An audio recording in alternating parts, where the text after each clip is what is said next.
So this has audio, but please let us talk too so we can fill you in.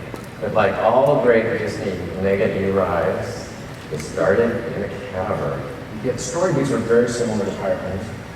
It was originally thought that taking a western to the east would be as exciting as taking an eastern Pirates of the Caribbean to the west. So that's why Mark created this, to bring the west east.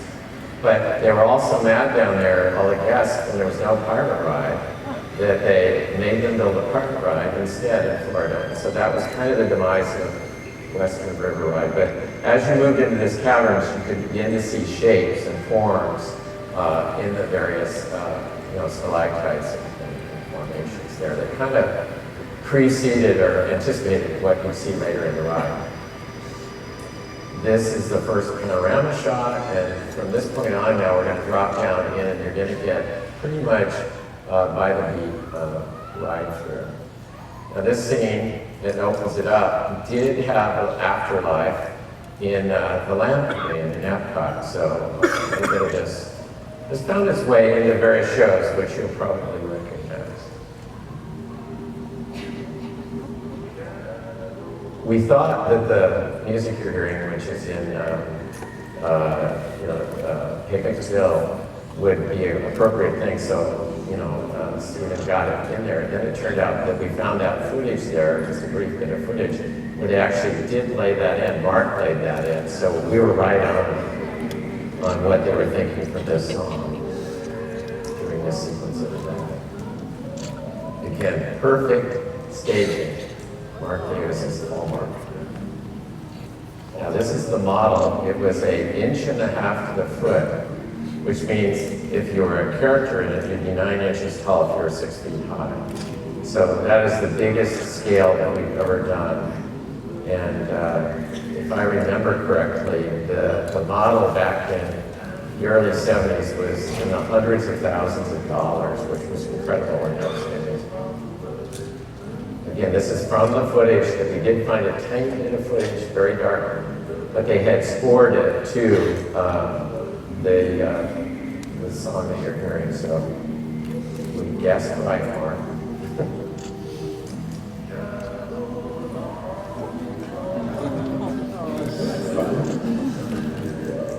Again, combining the storytelling of Mark with the stylization of Mary and those rocks in the background is quite amazing.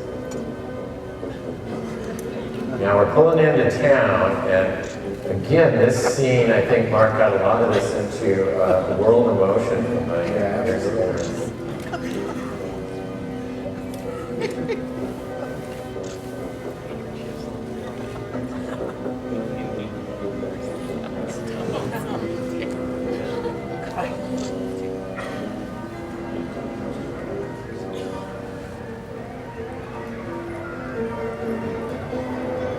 Now, we were not at a loss for this music, and for those of you that are Epcot fans, I think you might be able to detect where we got it from.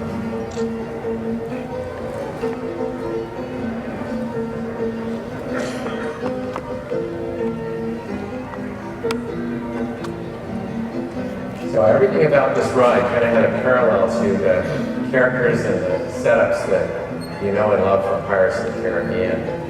And we're trying to, give you a left side of the track and a right side of the track, so they're kind of in sequence from left to right going through. Whereas if you were riding it, you'd be seeing both sides at the same time. And you can see the staging. The reason that we still do models is, see, Mark set it up in the drawing this way, but when he got the model, he obviously saw ways in which he could improve that scene that he did.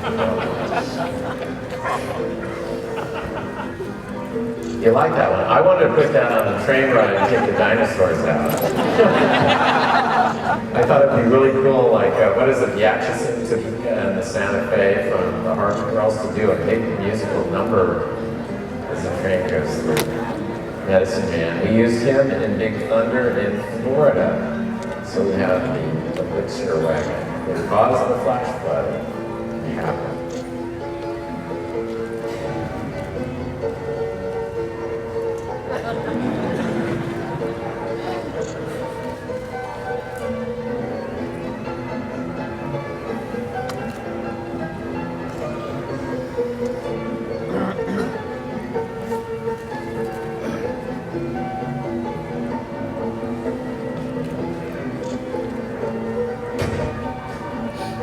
Now, as we turn the corner, if you imagine being in Pirates about where the guys and girls are chasing one another, you turn the corner and go into the burning city. That's about where we are in the progress of the ride at this point. We're going to occur in the shootout, which is going to set up then the finale.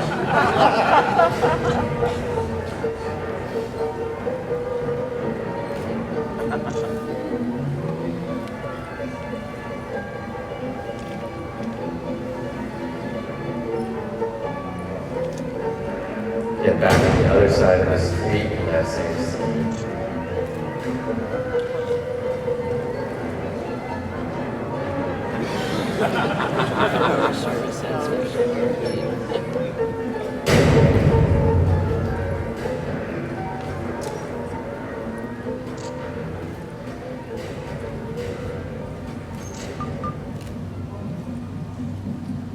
You got it. What's the prize? One to be free. Well, you're not, yeah, we have to disqualify Roberta.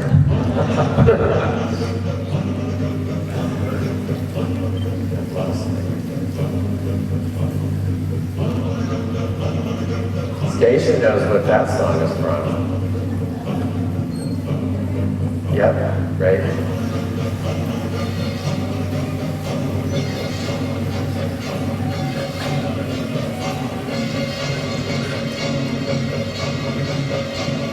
Now the Indians start the storm in this scene, which then leads us into kind of a foreboding finale. I think they realized that the fun part of Pirates, with the waterfalls at the beginning, really should be sequenced to the end. Because if you remember the TV show, Walt showed us a waterfall at the end of the pirate ride, which was kind of a cheat. But in the Western River, you went up the hill here in the storm, coming up to this raging storm at the top. Lightning, thunder, the lightning strikes the trees and the entire forest kind of bursts into flame here for the finale.